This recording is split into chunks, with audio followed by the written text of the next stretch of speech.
Всем привет, это 7-й день нашего путешествия. Сегодня мы начинаем с центральной станции Киото. И первым делом мы отправимся на небольшой остров неподалеку от Токио под названием Эношима. Ну а чтобы добраться туда, мы сначала покупаем билет на Шинкансен. На Шинкансене мы доезжаем до города Йокохама. Там уже мы вынуждены пересесть на медленные местные ветки. Весь путь занимает у нас около 3 часов, и вот мы уже видим остров Эношима. Эношима – это небольшой остров в заливе Сагами, соединенный с материком длинным пешеходным мостом. Сразу после моста начинается оживленная торговая улица с кафе, лавками и уличной едой.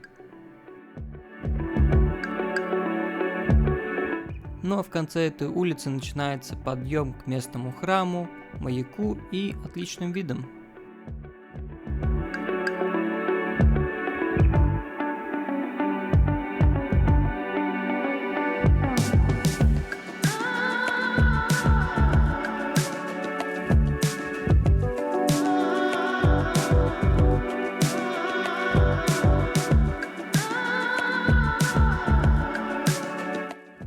Если вам повезет с погодой, то в ясные дни отсюда даже можно увидеть Фудзи. Мы же увидели только кончик ее, выглядывающий из-за облаков. Подъем на маяк стоит 500 йен, но также вы можете бесплатно прогуляться по местному ботаническому саду.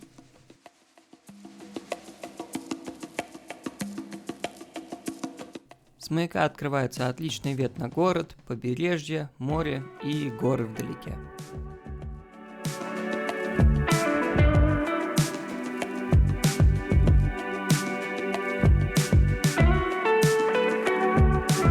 Дальше мы отправились в пещеры Ивая, которые находятся на западной стороне острова.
Ивая состоит из 2 пещер.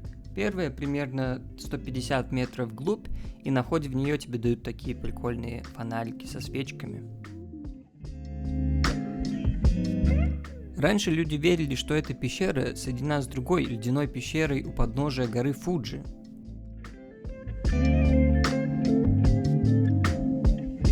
По легенде, много веков назад в этих пещерах жил дракон, который вызывал штормы и пугал местных. Когда на остров пришла богиня Бентен, покровительница музыки и искусства, он влюбился в нее и перестал творить зло.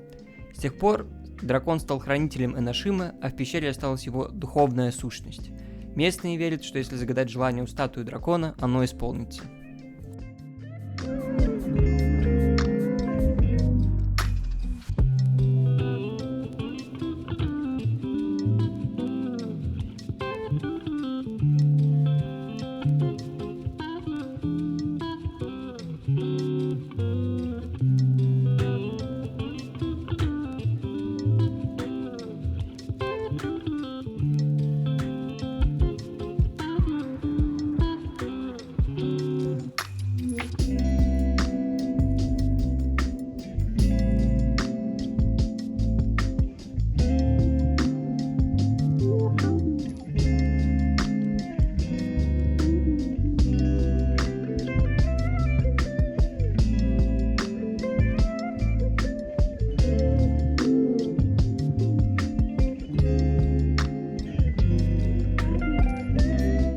перед тем, как покинуть Эношиму, мы решили ненадолго посидеть в местном кафе и полюбоваться видами на побережье.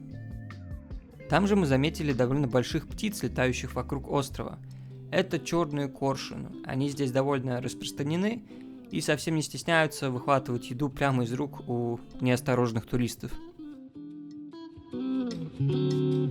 Дальше мы отправились к местному пляжу и надеялись, что хотя бы в этот раз у нас получится немножко искупаться.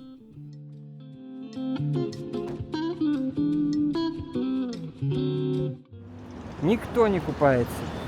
Да. Ни одной души не купается. Все только серфинг. Да, в очередной раз. Прекрасный пляж, теплая вода, вокруг достаточно много японцев гуляют, сидят, но почему-то никто не купается. Мы снова начали сомневаться, стоит ли нам лезть в воду, особенно Олег, тем более рядом даже не было никаких раздевалок. Но я настоял на том, что в этот раз мы не можем упустить такую возможность, так что мы заскочили в ближайший туалет, чтобы переодеться, и все-таки наконец-то искупнулись. Ладно, пора мне тоже присоединиться к этому всему. Перед этим мы, кстати, прочитали, что возможной причиной, почему люди не купаются, это то, что в это время якобы начинается сезон медуз, но серферы же все-таки купаются, и мы как бы никаких медуз не видели, так что мы решили все-таки рискнуть. И вода на самом деле была очень теплая, и было прикольно так покупаться. Волны большие, особенно для нас с Олегом это было непривычно. В нашем Балтийском море такие волны бывают очень редко. Я не знаю, возможно, нам очень повезло, и мы были очень близко от того, чтобы быть ужаленными медузами. Как бы то ни было, в итоге мы кайфанули и совсем не пожалели об этом. Дальше мы отправились в Шин Йокохама с целью посетить музей рамена и покушать. Но перед этим Олег заскочил в магазин и купил себе последний выпуск Shonen Jump.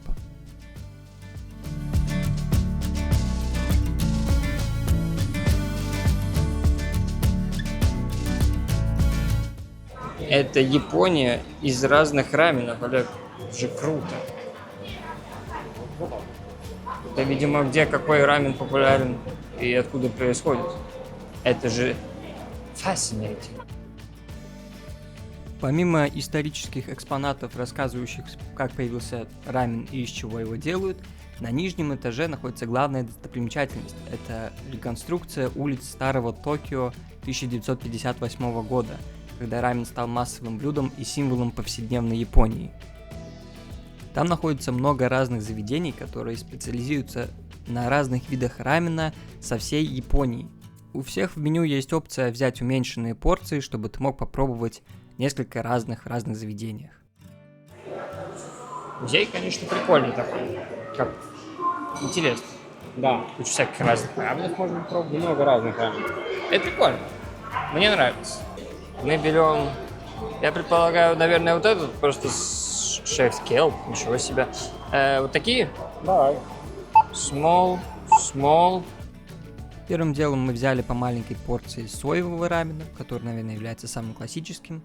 А потом попробовали еще тонкоцу рамен, который основан на свином бульоне. И он такой более жирный, сливочный, более тяжелый по сравнению с соевым. Ну и также там используются разные виды лапши.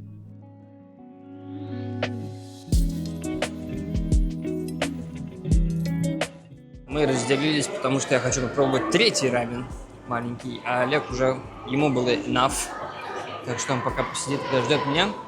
Ну и последним я попробовал мисо рамен. Я также нашел там такую брошюру, которая описывала каждое заведение и какие виды рамена они подают.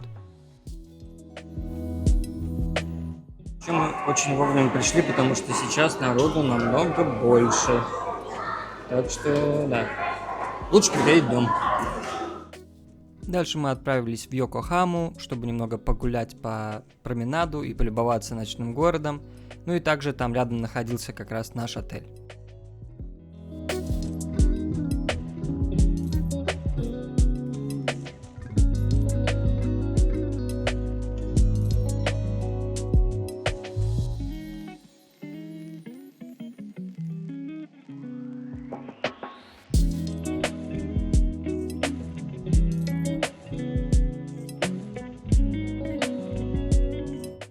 по нужде мы заскочили в местный торговый центр и застряли там где-то на час, разглядывая разные фигурки из знакомых нам шоу и аниме. Не знаю, как так получилось, но именно в этом магазине почему-то выбор был наиболее привлекательный для нас с Олегом по сравнению со всем тем, что мы видели до того, например, в том же Токио. Насмотревшись на все это добро, мы отправились в близлежащий развлекательный парк, но не увидев там ничего особо интересного, мы решили уже отправиться в наш отель. Вот и он, кстати. Это был первый день, когда отель мы не снимали заранее, а зарезервировали в тот же день, и стоил он нам всего лишь 40 евро с человека, и он был достаточно такой фэнси. Номер у нас был на 30 этаже, комнатка, конечно, маленькая, но зато с достаточно прикольным видом из окна, и во все это дело также входило посещение публичной бани, которая находилась на территории отеля. По понятным причинам в публичной бане снимать видео нельзя, поэтому вот вам фото с официального сайта, а я просто расскажу свои впечатления. Во-первых, конечно же, в этих японских банях все ходят абсолютно голые, и, конечно, мне было это немного сначала неудобно и непривычно, но на самом деле, когда я туда пришел, там было достаточно много людей, человек 40-50, и из них иностранцев был только я и, может быть, еще пару человек. И поэтому, когда там вот все японцы, и они все к этому настолько привыкшие, и никого это не заботит, то и сам ты как-то перестаешь об этом задумываться и чего-то стесняться. Также, помимо всех этих купалин, там в ряд выстроена куча тазиков, на которые ты можешь присесть, помыться из душа, и там можно видеть, что японцы там делают все свои дела, связанные с личной гигиеной, не только моются, но и бреются, чистят зубы, стригут ногти, все вот это там можно увидеть. Вода в этих ваннах всех достаточно горячая, от 40 градусов, что будет повыше, чем привычная вода в джакузи, поэтому если там подольше посидеть, то очень легко спариться. Но в целом, если вкратце, то мне на самом деле очень понравилось, было прикольно, было круто. Олега, к сожалению, в публичную баню не пустили, а все из-за того, что у него была достаточно большая татуировка, и это какой-то старый предрассудок в Японии, потому что татуировки носят якудзы, и поэтому в публичную баню на самом деле очень часто не пускают. Ну а на этом день закончился, спасибо вам за просмотр, ставьте лайки, подписывайтесь. И скоро будет новое видео.